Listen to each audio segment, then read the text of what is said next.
नमस्ते दोस्तों, जय श्री कृष्ण। आज मैं आपको भगवत गीता अध्याय 11 विश्वरूप दर्शन योग के बारे में बताऊंगा।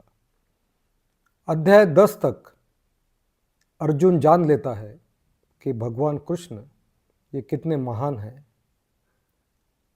वो सृष्टि के मतलब पूरे संसार के वो निर्माता है, पूरा संसार वो चलाते हैं, पूरे संसार का अंत भी वो कर सकते हैं और पूरा ब्रह्मांड उनमें समा गया है। अब अर्जुन भगवान कृष्ण की विराट दर्शन का, विराट रूप जो है उनका, उसका दर्शन होना चाहिए, ऐसी इच्छा भगवान कृष्ण के आगे व्यक्त करता है। जिस प्रकार कोई प्राध्यापक स्टूडेंट को सिखाता है और अगर स्टूडेंट को समझा कि ये अध्यापक सिर्फ अध्यापक नहीं है, तो एक बड़े साइंटिस्ट है, इनको बहुत मेडल मिले हैं, तो वो और विनम्रतापूर्वक उस अध्यापक की सुनता है। तो उसी प्रकार अर्जुन को ऐसे लगता है कि भगवान कृष्ण का अब विराट दर्शन देखना चाहिए।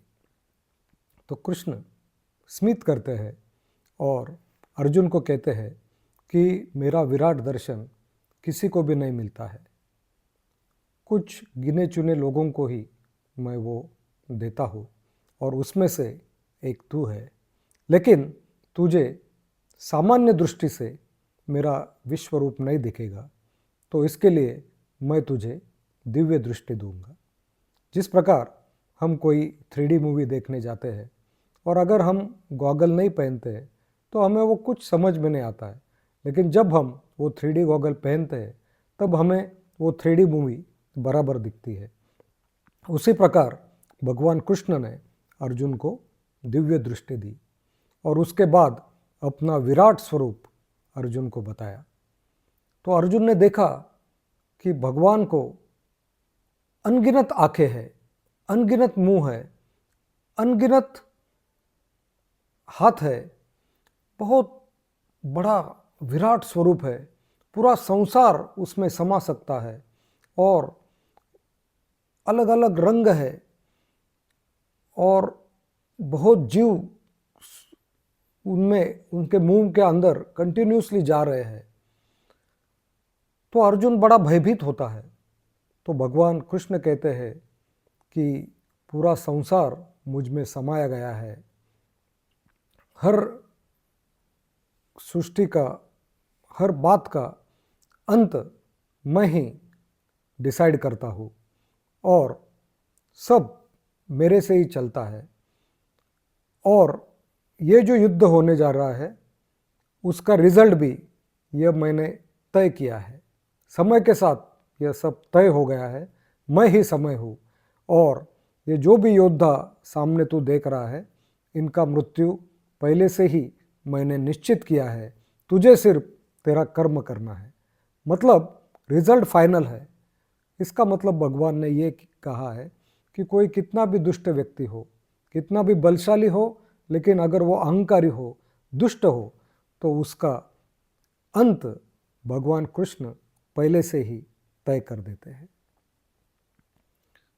भगवान कृष्ण का ये विराट दर्शन देखकर अर्जुन भयभीत हो जाता है और फिर कृष्ण थोड़े देर से अपने वापस सामान्य स्थिति में आ जाते हैं, मनुष्य रूप में वो आ जाते हैं और अर्जुन को कहते हैं कि अगर मन में भक्ति हो और निष्काम सेवा अगर कोई करता है तो उसे मैं प्रसन्न होता हूँ और उसको मैं, उसका जो भी कार्य है उसका फल ये मैं तय करता हूँ। मतलब भगवान ने वही कहा है कि आदमी खुद को कर्म से दिशा दे सकता है, लेकिन अंतिम रिजल्ट जो है वो भगवान कृष्ण के हाथ में है। और भगवान कृष्ण का इतना बड़ा रूप अर्जुन देखते हैं और सूरज जिस प्रकार रोज उगता है और बाद में सूर्यास्त होता है, तो वो अपने हाथ में नहीं होता है, वो तो होते ही रहता है। और भगवान कृष्ण ये हजारों लाखों सूरज का जो एक होता है वो परमात्मा है। और इसलिए आदमी ये बहुत उसके आगे कुछ नहीं। और इसलिए भगवान यह भी कहते हैं कि आप कितने भी बड़े हो, लेकिन आप पूरे विश्व में, पूरे ब्रह्मांड में आप कुछ भी नहीं। और इसलिए अहंकार हम किस बात का करते हैं? आज हम सूरज ये जो देख रहे हैं, ऐसे लाखों सूरज इस ब्रह्मांड में है, और वो सब भगवान कृष्ण में, इस परमात्मा में समाया गया है।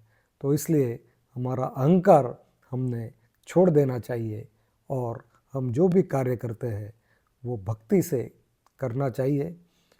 आदमी कितना भी कार्य करे, कितने भी किताबें पढ़े, कितना भी नॉलेज ले, लेकिन जब तक उन पर गुरु का गुरु की कृपा जब तक उस पर नहीं होती, तब तक कुछ भी उसका फ़ायदा नहीं होता है।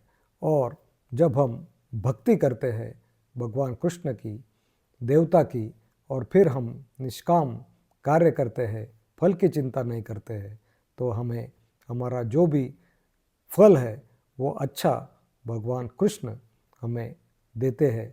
तो इसलिए हमेशा हमें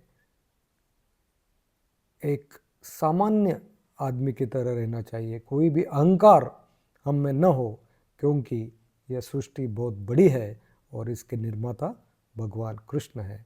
जय श्री कृष्ण। धन्यवाद।